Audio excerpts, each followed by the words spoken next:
Hello everybody! In this video we're going to talk about plagiarism, the types of it, and the consequences of plagiarism. We don't know how we apply plagiarism in our lives because we apply it in a way that we don't realize that we are using it. But in this video we are going to know how to avoid it and how can we try to use information and that's not going to be plagiarism. Well, we're going to start with the definition of it. What is plagiarism? Plagiarism, many people think, is copying another work or borrowing someone else's original ideas. But this is a term like copying and borrowing can make an offense because it's like steal someone else's information, and if you know steal is something bad that can carry many consequences that may make you get in trouble. So you have to know what is and how not to apply it. And maybe plagiarism is like commit literally theft. You have to know what is theft, and you have to know that is a really wrong way to do the things. And another thing that can be plagiarism is present an idea of someone else or maybe something that is in a book or in internet as something that you create, and that's wrong. Well, that was the definition of plagiarism, and we are going to pass with Melanie that is going to tell you something about. Okay, so there are different types of plagiarism, and I will list some of the most common ones. So we have the direct plagiarism. Direct plagiarism is the word of words transcription of a section of someone else's work without attribution and without quotation marks. We have the self-plagiarism. Self-plagiarism occurs when a student submits his or her own previous work or mixes parts of previously works. We have the mosaic plagiarism. Mosaic plagiarism occurs when a student borrows phrases from a source without using quotation marks. And we have the accidental plagiarism, that this occurs when unintentionally we paraphrase a source by using similar words, group of words, and or sentences structure without attribution. So, what causes all of these types of plagiarisms? Well, in the students' world, we can say that maybe because we are fear of failure or fear taking risks of our own work. Maybe because we don't have time or we have poor time management skills of what we need to do.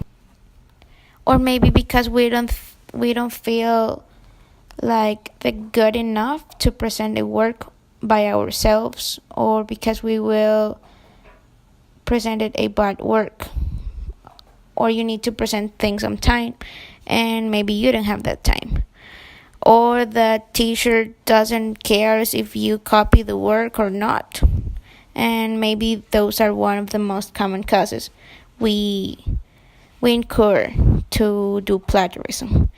Well, all of this information I took it from the website that is named the Kent State University and the Boundoin website.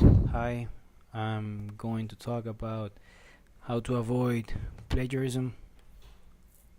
It's easy for most of us to copy the exact text or the exact idea from other people. It happens in the majority of our homeworks, essays. There are six known ways on how to avoid plagiarism, and I will mention them as follows. The first one is paraphrasing. So you have found some information that someone else just published or someone else wrote, or an idea that person shared. You have to read that idea, that text, and put it in your own words. You have to make sure that you don't copy the exact same text. Now, citing.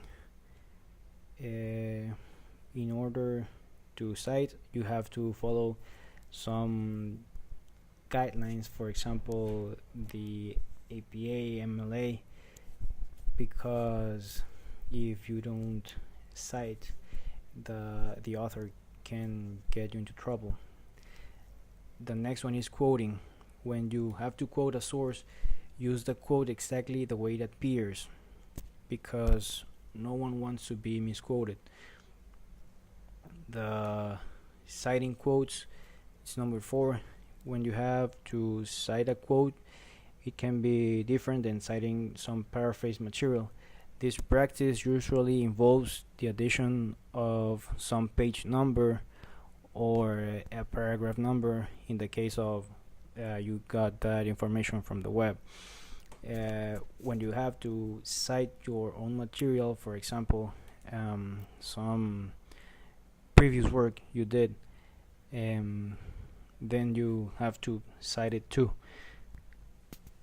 Then, because if you don't cite your own material, it belongs to you, but it's a work that it's already published, so it can get you into trouble. And the 6th is referencing. This is one of the most important ways to avoid plagiarism, because you need to include a reference page or page of works, like a certain bibliography. This information when referencing needs to be very specific and needs to include the author or authors, the date that it was published, the source, and the title. Thank you. Hi, I'm going to talk about how to avoid plagiarism. It's easy for most of us to copy the exact text or the exact idea from other people. It happens in the majority of our homeworks, essay. Plagiarism is a very delicate subject because if we commit plagiarism, we will get into really big problems. There are different consequences for the ones who plagiarize. For example, in some countries, the plagiarism is punishable by fines, and in others, the punishment is to go to jail. Another consequence is about cases in which theses have been plagiarized, and the people that commit the crime are stripped of the academic title they received.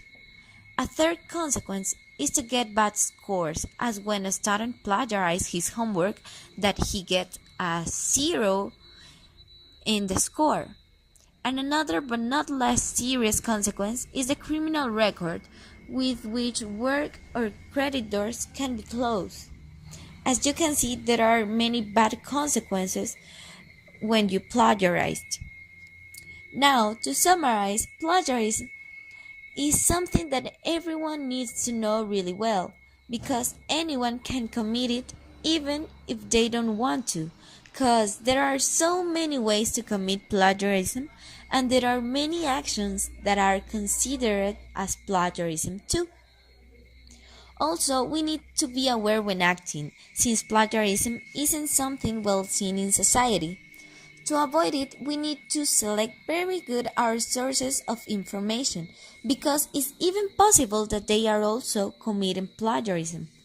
To conclude, if we copy a text or an idea, we need to follow the correct process of citing and referencing the sources of information to avoid the bad consequences of committing plagiarism.